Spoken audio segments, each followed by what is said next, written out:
This was a wonderful client. The building management is extraordinary. They have already world-class art. They have an original soloist, and they're very conscious of their role and responsibility to manage that art within the community. So when they approached me as an art consultant to help them find the right sculpture, they wanted something that was of the same world-class caliber of the art that they already have. And I think everyone was in agreement that they wanted something inspirational that would fill the space but would be airy and somewhat uplifting. Alan, who I had approached as one of the artists, presented a maquette that was just staggering. And ultimately they were unanimous in choosing his piece, the one that he's now named Ascending. Public art always takes a leap of faith, and usually that's because public art is truly unique. It starts off often with a kind of an outrageous concept, because that's part of the nature of putting it in the public. You want something unusual that's inspiring and that changes the space.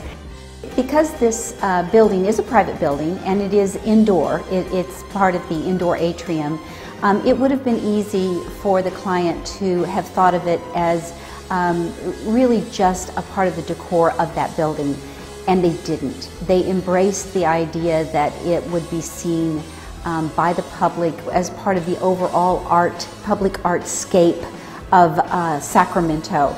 And so while they're not officially public art, they certainly treated it at that scale and that caliber.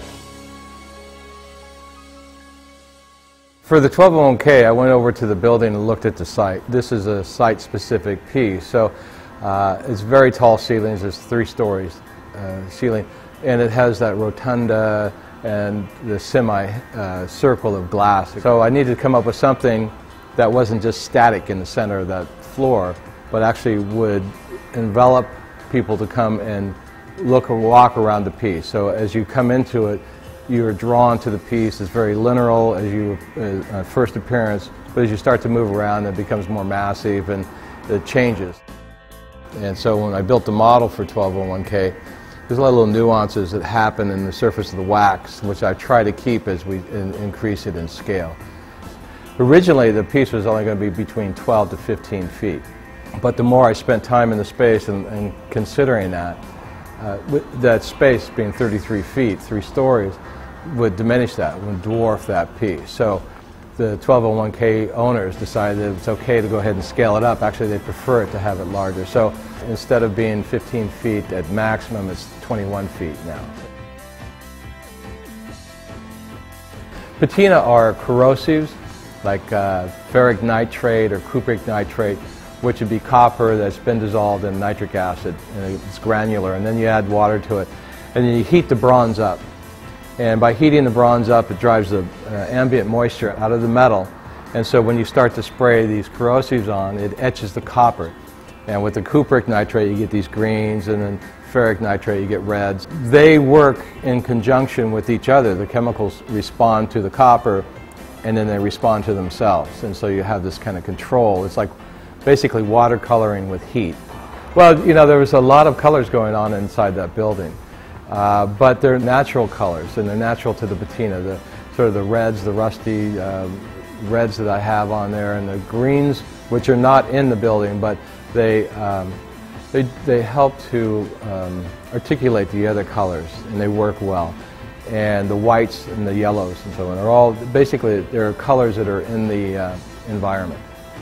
There's a lot of little subtleties that you can work with your patina to really enhance the form, and that's something I really love to do. We were going to try to install it over a month period of time, but it just didn't work that way for me. That's why the installation took like 2 or 3 days at the final, towards the end, because it had that spontaneity that I like to work with. The construction was a challenge, actually.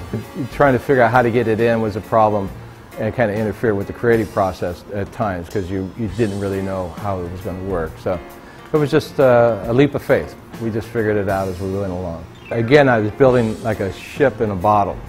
because I couldn't get on the floor of the forklift, I couldn't move the whole piece in, so I never had the sculpture assembled until it was, we assembled it in place. And usually the pieces in the foundry would be in its entirety, and we'd know exactly what it looked like, and we'd know the problems, and we just either lift it, cut it in one place or something, lift it, set it with a forklift, and we'd be done. But this we had to really do, everything was done by hand. We used hand lifts, which, to lift things up, and just sort of boom cranes that we just designed ourselves and made work with scaffolding and so on.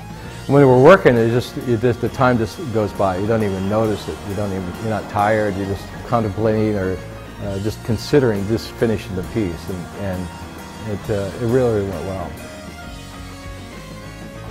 It's its own uniqueness, and it has its own quality and its own life to it, and not just a replication of something else. It is what it is, and I'm really pleased with how it looks. I didn't really know until that final blade form was up, the biggest blade was in place, and its positioning was proper, and so on. So I didn't know whether it was really working. Once that blade was up, and you saw how we'd move them in, and we were able to adjust, the curve a little bit and the angle. But once we had that, then I knew that it was right. And then working the patina now and just kind of going back over it is just sort of a pleasure of finishing it up. It isn't just the subject matter that's compelling. I think there's something about having a heavy, immovable piece of metal that appears to dance. But a three-dimensional form demands more attention. It's there, it's in the space, it's taking up space, and you have to address it. And then there's just, with bronze, it's just a beautiful material, and the surface quality that you can get with the natural patinas are just really beautiful.